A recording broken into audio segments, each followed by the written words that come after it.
후원용품의 사용 범위와 관련하여 협회는 유니폼뿐만이 아니라 경기력과 직결되는 래킷, 신발까지 후원사의 용품만을 일괄적으로 사용하도록 강제하고 있습니다. 그 보너스를 협회가 일괄 수령하는 것으로 규정되어 있습니다. 국가대표 선수들은 이 사항 역시 전혀 알고 있지 못하고 있었습니다. 국제대회 출전 제한이 선수의 직업 행사의 자유를 과도하게 제약하는 만큼 폐지하도록 권고하겠습니다.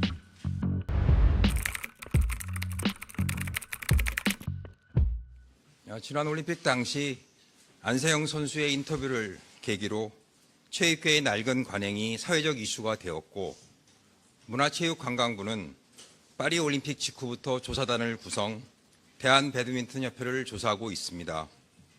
오늘은 현재까지 확인된 제도 개선 필요사항과 앞으로의 추진 방향, 그리고 언론을 통해 제기되었던 협회의 문제점 등을 중심으로 발표하고 9월 말 최종 조사 결과를 발표하겠습니다. 먼저 제도 개선과 관련하여 말씀드리겠습니다. 첫째, 협회 후원용품의 계약 방식 적절성 문제입니다. 후원용품의 사용 범위와 관련하여 협회는 유니폼뿐만이 아니라 경기력과 직결되는 래킷, 신발까지 후원사의 용품만을 일괄적으로 사용하도록 강제하고 있습니다. 그러나 국내 올림픽, 아시안게임 44개 종목 중 이렇게까지 예외 없이 의무화하는 경우는 거의 없습니다. 미국, 일본, 프랑스 등은 선수의 선택권을 존중하고 있으며, 덴마크는 선수의 래킷과 신발 사용 권리를 명문화하고 있습니다. 저희가 인터뷰한 국가대표 선수단 대부분은 래킷, 신발 등 경기력에 민감한 영향을 미치는 용품은 본인이 원하는 용품 사용을 희망하고 있었습니다. 문체부는 경기력과 직결되는 용품은 선수의 결정권을 존중해야 한다고 판단합니다. 현재 배드민턴협회와의 후원 계약이 2027년 3월까지인 점을 감안하여 그 이전에 신속한 개선을 위해서 후원사와 협의하고 있습니다. 또한 후원사 후원금의 국가대표 선수단 배분도 문제입니다. 과거에는 배드민턴협회가 받은 후원사 후원금의 20%, 약 72만 불을 국가대표 선수단에게 배분했었습니다. 하지만 협회는 2021년 6월 이 배분금 조항을 삭제하였습니다. 이 과정에서 당사자인 국가대표 선수단의 의견을 청취하지 않았으며, 대다수의 선수들은 최근 문체부의 의견 청취 과정에서 이를 알게 되었습니다. 또한 과거에는 배분금과 별도로 국가대표 선수가 국제대회에서 우수한 성적을 거두면 후원사로부터 직접 개인 보너스를 받았으나, 현재는 그 보너스를 협회가 일괄 수령하는 것으로 규정되어 있습니다. 국가대표 선수들은 이 사항 역시 전혀 알고 있지 못하고 있었습니다. 문체부는 협회 관계자를 대상으로 사실관계를 파악하고 협회의 전체적인 상금 지원 체계 확인, 다른 종목과의 비교 등을 통해 개선 방안을 마련하겠습니다. 둘째, 국가대표 선수 선발 방식의 공정성 관련입니다. 배드민턴 단식은 선수의 경기력으로 100% 선발하나, 복식은 경기력 70%, 평가위원회 점수가 30%입니다. 주관적 평가는 과거 50% 수준이었으나 2021년 공정성 논란으로 10%로 축소되었다가 금년 2월 다시 30%로 확대되었습니다. 국내 올림픽, 아시안게임 44개 종목, 해외 사례 등을 살펴보더라도 객관적 기준으로 선발하며 주관적 평가를 가급적 배제하고 있습니다. 국가대표 선수단은 주관적 평가의 문제점뿐만이 아니라 현재 추첨으로 파트너와 상대팀을 정하는 경기력 측정 방식도 실력보다 운이 크게 작용하고 있어 이 역시 문제라고 합니다. 추첨 방식이 문제가 있는 사항에서 평가위원회 점수가 추첨의 문제점을 보완하는 순기능을 갖기는 하지만 실력과 무관한 선발을 가능케 하는 역기능도 있음을 지적하였습니다. 국가대표 선발은 매우 민감하고 중요한 문제입니다. 문체부는 국가대표 선수단, 청소년 후보 선수, 지도자, 전문가와 관계기관과의 폭넓은 의견 수렴을 통해 가장 공정한 대안이 마련될 수 있도록 하겠습니다.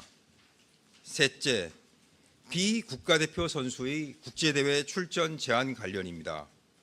현재 국가대표가 아닌 배드민턴 선수는 최소 5년 이상 국가대표로 활동하고 남자는 만 28세, 여자는 27세인 경우에만 세계 배드민턴 연맹 승인 국제대회 출전이 가능합니다.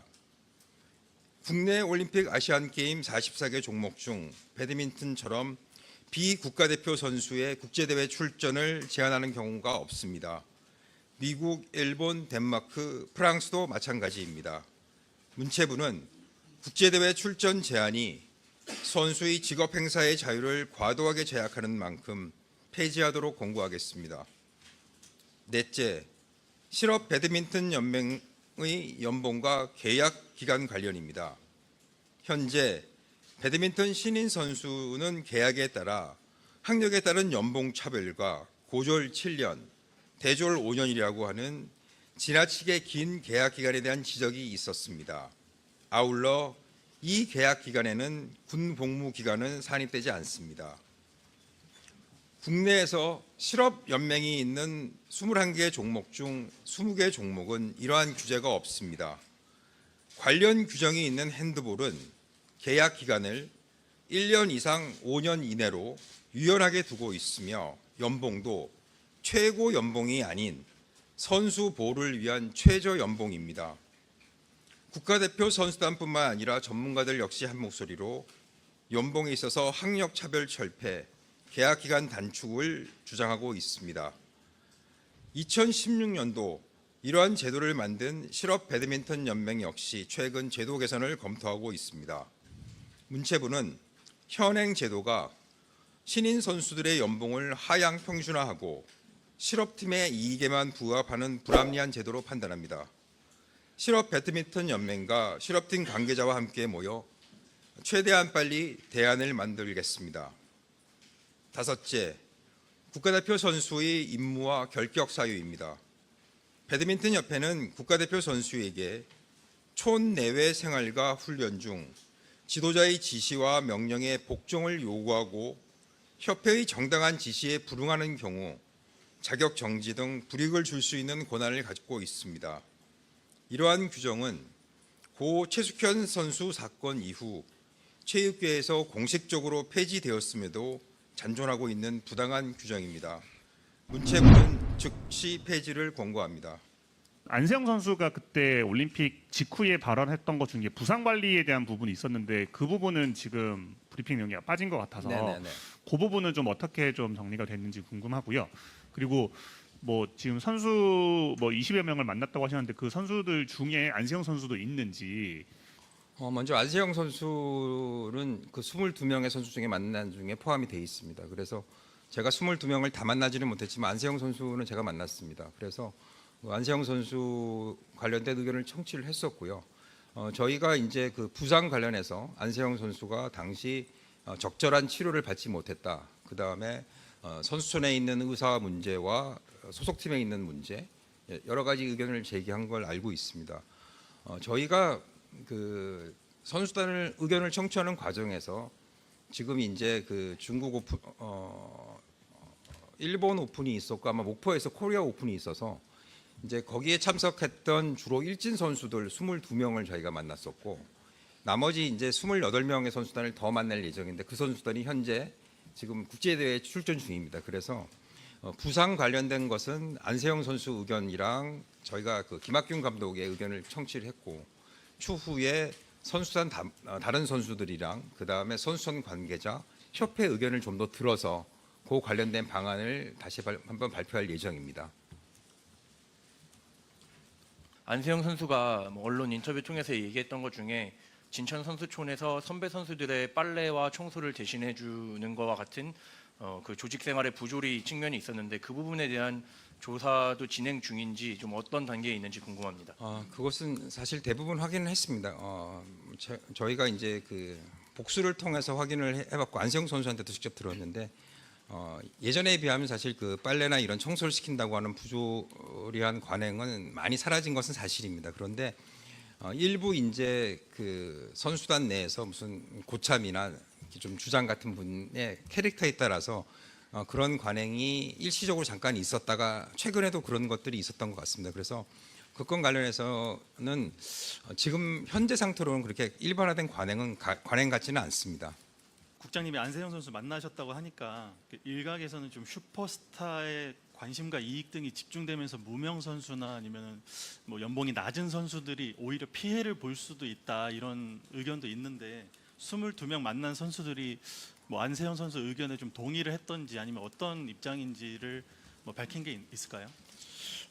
아까 말씀드린 것처럼 예를 들어 뭐 스폰서 계약 문제 관련해서는 일단 저희가 그 인터뷰한 선수들은 대부분 동의를 했습니다. 근데 아까 말씀드린 것처럼 국가대표 같은 경우가 지금 대략 1진 20명, 2진 20명 정도로 구성이 돼 있습니다. 그래서 저희가 사실 이번에 올림픽에 출전했던 1진 위주로 면담을 청취했기 때문에 앞으로 이제 2진 선수들이나 그 다음에 지금 기자님 말씀하신 것처럼 후보 선수나 꿈나무 선수 같은 분들의 의견도 좀 들어야 될 것 같습니다. 그래서 해야 되는 게 있고 전반적으로 저희가 가지고 있는 입장은 예를 들어 뭐 이게 제로섬의 문제는 아니라고 생각합니다. 예를 들어 안세영 선수가 좀 더 많은 것을 가져가기 됨에 따라서 다른 선수들에게 피해가 가는 구조로 해서는 안 된다고 생각을 하고 안세영 선수가 예를 들어 뭐 슈퍼스타로 성장을 해서 어떤 시장이나 아니면 규모를 키우는 입장에서 본인은 본인의 노력에 알맞는